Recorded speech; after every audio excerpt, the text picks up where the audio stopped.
The core question that I have been wanting to answer ever since inside and jeopardizing everything that you want for that one goal. When you have a moment like this where your life burns to the ground going through because it is bone crushing and soul stealing, and then I need to fully surrender. Now, in closing, what's my message for this year really is don't wait, wear the pearls, wear the fancy watch, put on the expensive shoes, take the trip. I'm gonna wear my grandmother's pearls because they burned. And the core question that I have been wanting to answer ever since I started this podcast and really decided to add more of the spiritual component into a strategic element of business building is the question: how do you build something that works externally and doesn't kill you on the inside?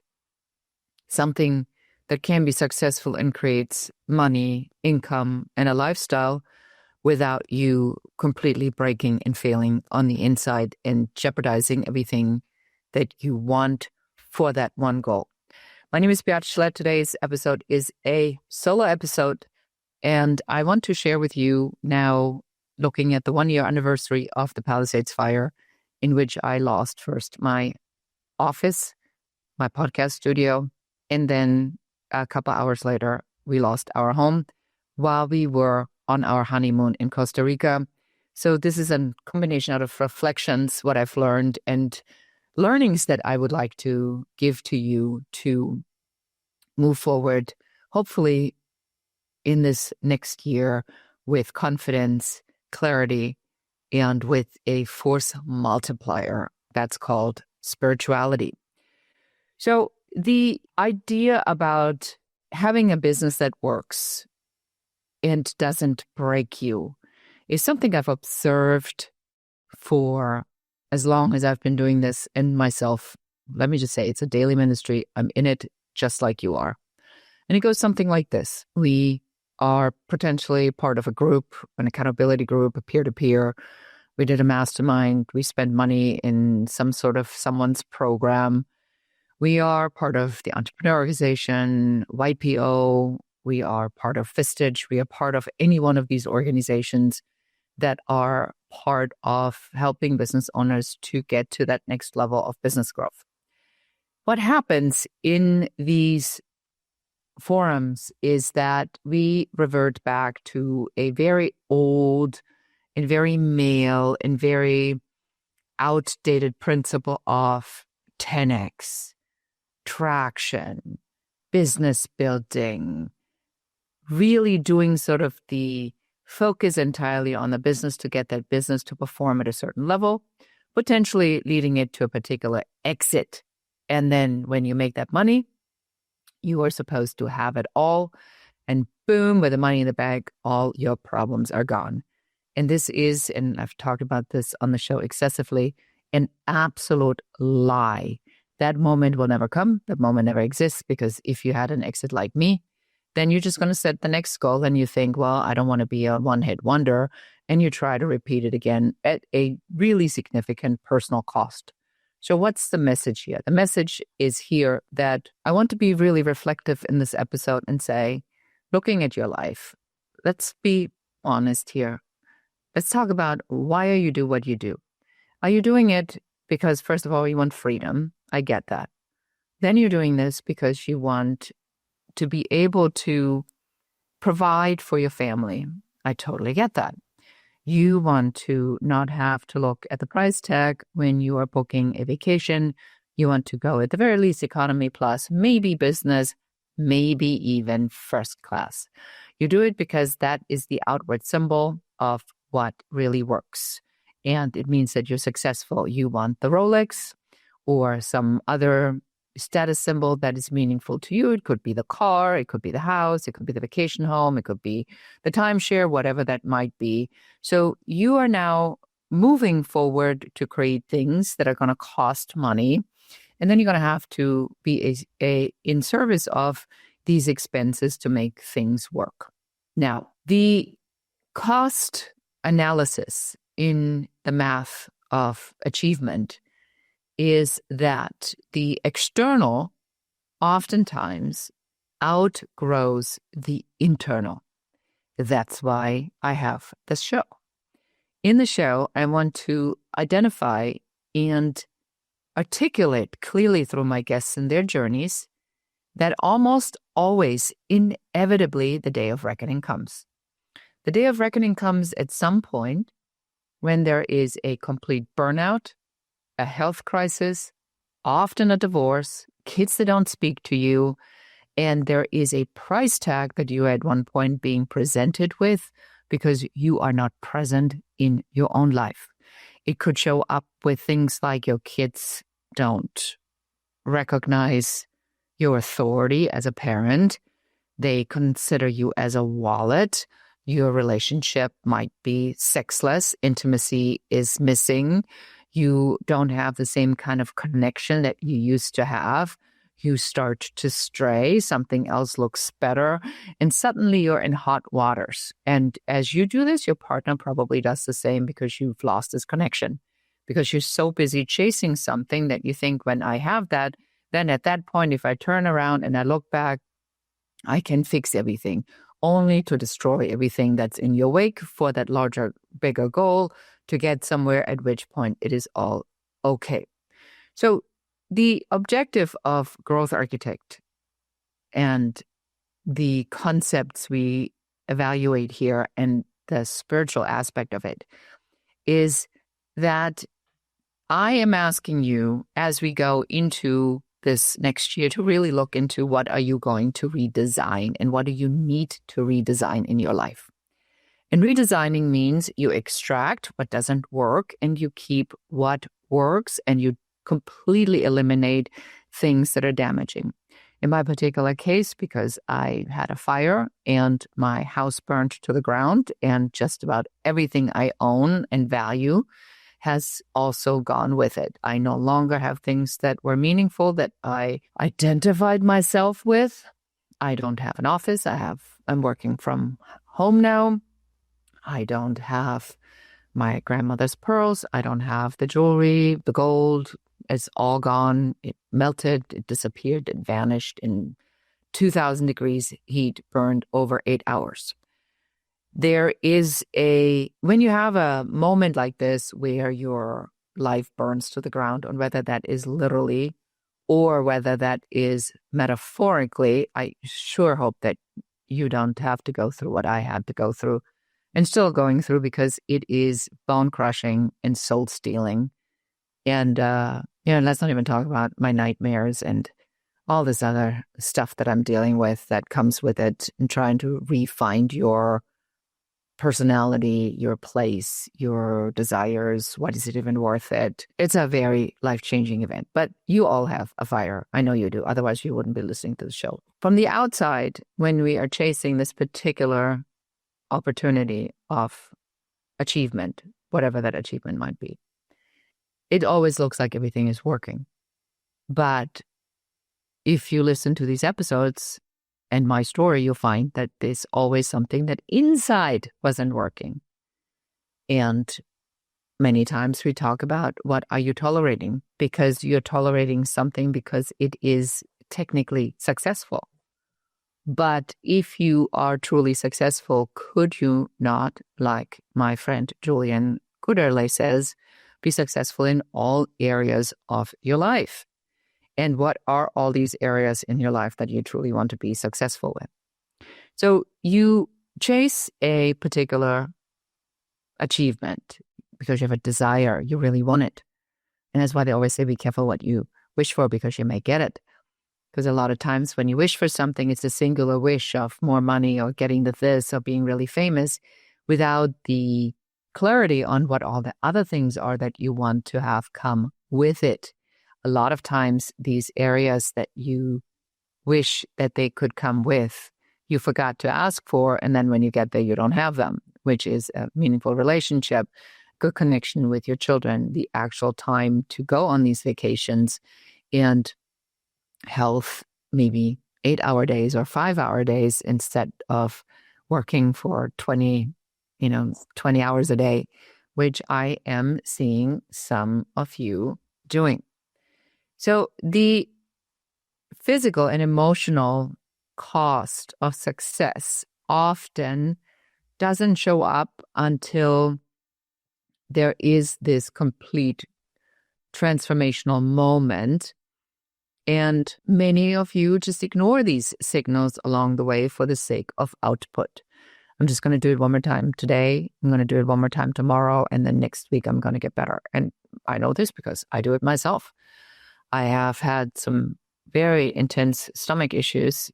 If you think about it from a spiritual perspective and you say, well, what's the story here? Well, the story is that clearly my life is a lot to swallow right now.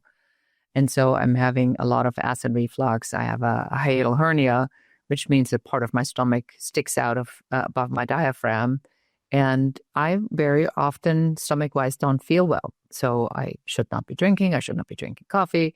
I should not be eating spicy foods. I should basically eat, even if I eat a salad, I have to be careful with the dressing.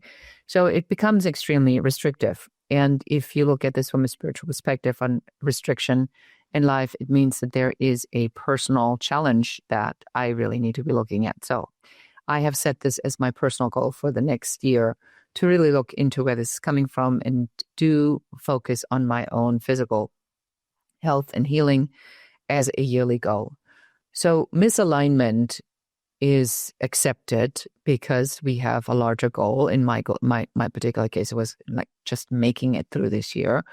And you may have a misalignment of some sort because you have other goals that you have not been able to pursue because you pursue and that others you sacrifice because of that. So we are now suddenly in this like weird spiral or this weird loop of we know better, we still do it. We know we need to do it, but we can't really do it right this very minute. We have to do it later. There's an emergency. Somebody gets sick. It's too late to go to the gym. It's this, and this. And on and on and on it goes. So what if we separate the results from the methods? The idea of the growth architect and the methodology that I use is to give a very particular framework. And this particular framework, the $40 million blueprint, allows you to follow your steps to success in a very predictable pattern. It is the idea drives the offer drives the systems drive the people you hire, and the team you hire, along with the systems that you use for the offer that you solve your client's problems with, determines who you need to be. It is really so simple. It applies to literally every business. I was able to narrow it down to only 5 words, so everybody really can remember this. In this particular system, if you follow the system, you know exactly what you need to do to take this business from the idea all the way to an exit, because these steps are clearly outlined in each one of the components of the system, on whether that's in the first phase, which is the creative forge, which is around business building. The second phase, which is the growth forge, which is all around building repeatable systems and processes. And in legacy forge, which is the third piece, which is then how do you scale it and eventually get it ready for exit. So all of this already exists, on whether that's me or somebody else. It's hardly brain surgery. I feel that what we do here in our work and with our team is, increasingly more so to provide you with a framework so you can play. And not just in the sense of that I want you to be in my circle for the next 20 years. I don't have 20 years. That's just an age math. But that the purpose really of what I've done is to create this and to give it to you at the most affordable and fairest possible way, in all the transparency, with all the shortcuts I learned, with the reduction of all the BS that I've seen, the false promises, the lots of cash, the private planes, the whatever, hot girls, expensive tequila. All of this isn't going to get you anything if somebody has a match to your house and you lose everything in a day. Then you strip down to the bare necessities, and at the end of the day, you need to look in the mirror and you need to like what you see. If you cannot go by a mirror or a reflection of yourself and look at it and you go like, damn, girl, you are missing the richness that your life is intended to be.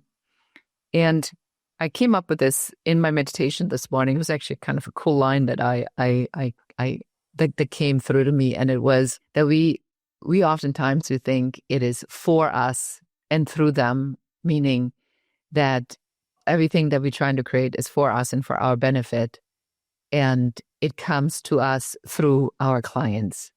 But the reality of it is that it comes through us and it is for them.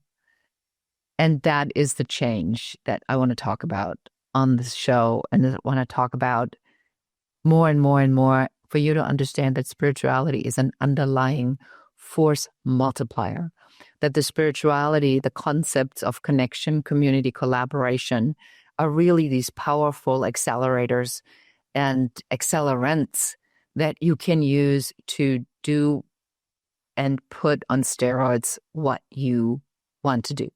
Now, word of caution. I think the largest and most challenging lesson for all of us in the consulting and the coaching space is that oftentimes the mess becomes the message.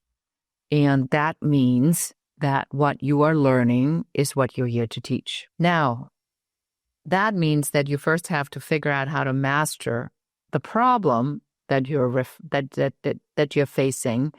And if you're having a hard time to break through a particular barrier, that is the thing you need to fix, or that you need to solve.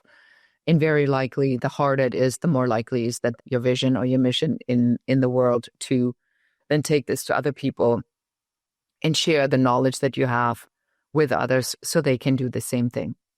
So now that the mess is your message, you now go into this idea of saying, if what I'm building is coming through me and I have to let go my attachment to it, then I need to fully surrender. Now my house burned, my office burned. I kind of had no choice. I came in a pair of flip-flops and white flowy clothes. We didn't have anything when we came back. So we had to rebuild what we wanted to build, not rebuild what we have because it's impossible. It's already gone. So the idea of surrender, and this is the core spiritual concept, is that what makes you think that your plan works so well? Because if you're blowing up relationships and you're blowing up your relationships with your partner, with your kids, with your family, you have never any time, you can't work out, you can't do this, you can't do that. How good is it? But then it burns to the ground. And then it's so busy with the rebuilding, with the figuring out what the fuck just happened. And now you're supposed to surrender to all of this because you are in a spiritual mindset to say that what God, universe, spirit, or universal energy has in store for you is so much better than what you have. And you look literally at the ashes of your life and you go, no, this cannot be that. And yet you have no choice because every time you try to do something, it falls apart. So the learning for me in this is, if I am teaching spiritual practices and concepts that are strategic and implementable, should I not be living them? Here we go. Am I going to be a fake person or am I going to be real? And that is, I think, where we are in this world right now. That's why the external systems are breaking. That's why the pressure on you is so high. That's why the transformation you've been going through is so bone-crushing difficult. Is because you're being asked, you're being forced, you're being literally forced to your knees by this higher force that says you're here for a purpose. And if you're here for a purpose, you cannot escape this purpose. And you have to surrender to this flow that's wanting you to step into it so you can do the work you came here to do. But here we are, and here I am, and we think that we have full control over everything that we want to do, and that somehow our plan is better than this force that takes seeds and turns them into babies and makes the universe works and has a sun and a moon and stars and a universe and a galaxy and scientific laws. But we alone know better. Preposterous. So if you think this through from this larger perspective of who am I in this universe? Nothing. Absolutely nothing. A small speck And once we go, we will have maybe left a mark on a photo in a frame on somebody's mantelpiece. And then that'll last for a generation, maybe two, and then we're gone. And nobody will even remember us. It doesn't matter who you are, what you've done, how many exits you have, and whether you were in the forefront of AI, whatever. The only way you can live on is what you created in your soul, the connection, the learnings, the impact that you have had. And then maybe that will continue in the life and the applications of others. That's all we can really do here. And yet there we are. We take everything that we do so unbelievably seriously that we think that if we don't deliver this to our client by the end of the day, the world will truly come to an end and we will be thrown into some sort of prison and punished in eternity, and they'll take our firstborn. So the cost curve of this false narrative that says more and more at any cost is using this operational system costs you a lot over time.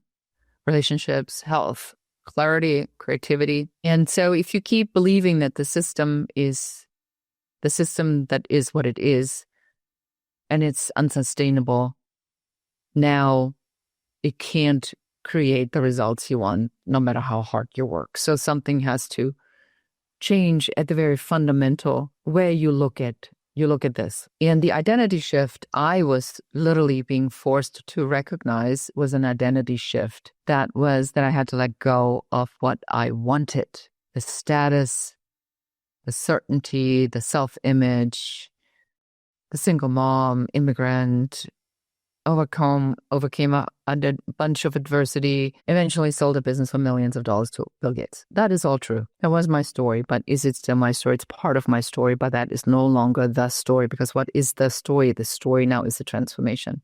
The story is as you move in life through version 1.0 to 2.0 to now 3.0 in my case, which another of my clients, Amy, has given me this beautiful concept idea. It's actually her concept, but I've been using it about the version change. And I think she's the corporate mom coach. She's fantastic. So check her out.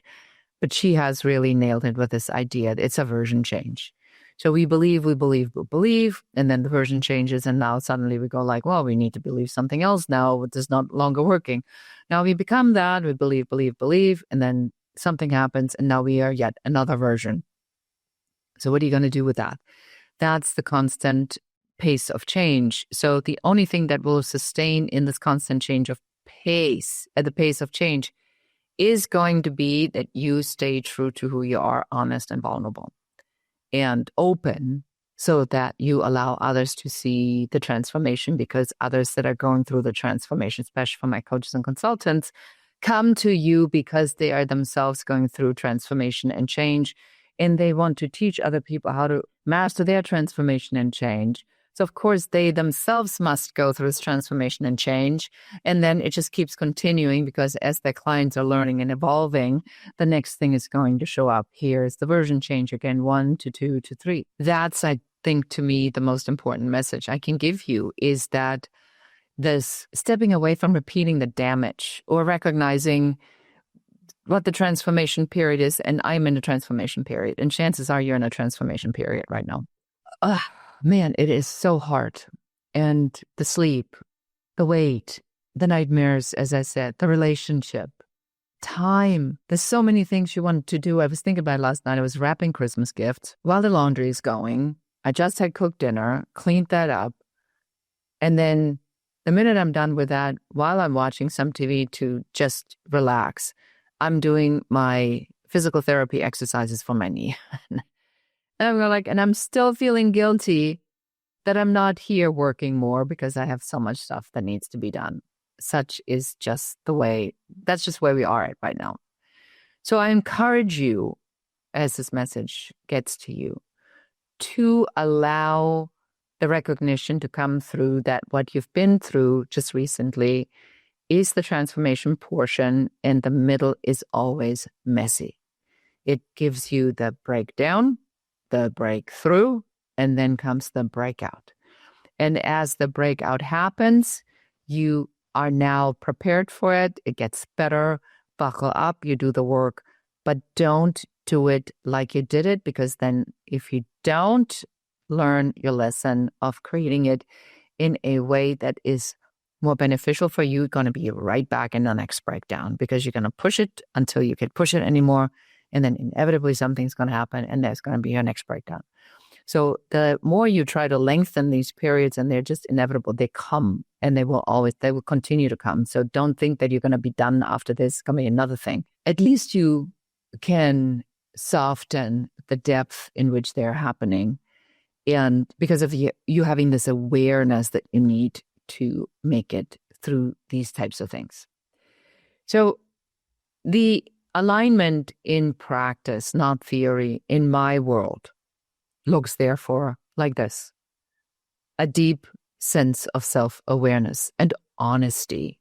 As I was working with a client, and I was really hard on him, and he is German like me, but no matter what I brought to him, he took this pause, and in this insane self-awareness, he goes, "That resonates, you're right. That's where I want you to be." In this intensity of a self-awareness where you know the truth, even if the truth is not quite what we like it to be. The practice looks like you got to have systems, and there have to be boundaries and constraints around them. And there have to be decisions, consistent decisions you make. And the practices, the spiritual practices, have to have an operational impact.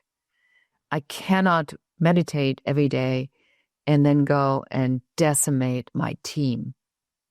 If I have a spiritual practice where I believe everything is for a reason, and that I'm here as a leader and that I'm guiding, then what happens in the external world is a reflection of my true internal belief system.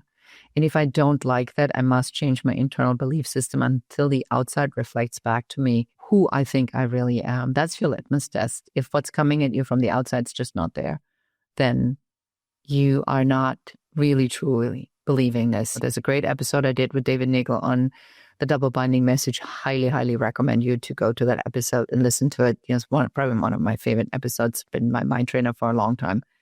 And I thought that a lot of these concepts are really, really powerful to take away, is that we are in charge, and that what the outside world is a reflection of what our inside world really looks like. So in closing, I would say that most leaders don't fail because they lack discipline or ambition or even action. But they fail because we build a version of ourselves based on a system that no longer works, a belief system we don't ourselves buy into, and a deeply flawed practice of saying one thing and then doing another. And that, my friends, does not work anymore. With the change in the system around us, and I see it everywhere, is from simple things. We talked about it in forum today, from the simple things of people not wanting to put injectables in their face anymore, or plastic surgery because they want to be the real themselves, for people not drinking because they don't want to have these external stimuli, to people having mushrooms instead of caffeinated coffee, to it's on every level. Internet marketing, I mean, it's really not working anymore. We have become very, very smart in what we allow the message that we want to believe in to come to us. And if it is not true, people will smell it like a rat, and they will not follow you, and they will not like you, and they will not buy from you. So I'm asking you, as you go into 2026, are you still winning at all internal costs, or are you saying you're not, but you're still doing it? Are you taking your validation out of how much money your business is making? That's 100% me. It's been something I've been working on that I don't like about myself, and I want to change, because I believe that the minute we give up that validation, our businesses are going to be exponentially more successful, because I know it's a spiritual law, and it's so difficult even for me to follow it. So that's something I want to work on. Maybe you want to work on that too. And then, is the success that you have really the success you want, or are there parts of it that you would like to redesign? Now, in closing, what's my message for this year really is, don't wait wear the pearls, wear the fancy watch, put on the expensive shoes, take the trip. Don't wait. Don't wait. Don't hold it for a day when something's going to happen. I'm never going to wear my grandmother's pearls because they burned. And I'm glad that I used all the china and the silver for every holiday, set the table with the greatest, utmost care, because now none of these things exist for me anymore, but they exist in the memories of me having used them, not waiting for a day when I can. Live your life now. Everything else is a waste of time. You never know what's going to happen. And the happier you are here today, the more success and love you will attract to you in your life. And that is it for me for today. I appreciate you. We are going in our 3rd year of podcasting. I couldn't be prouder of what we are building, the conversations I'm having.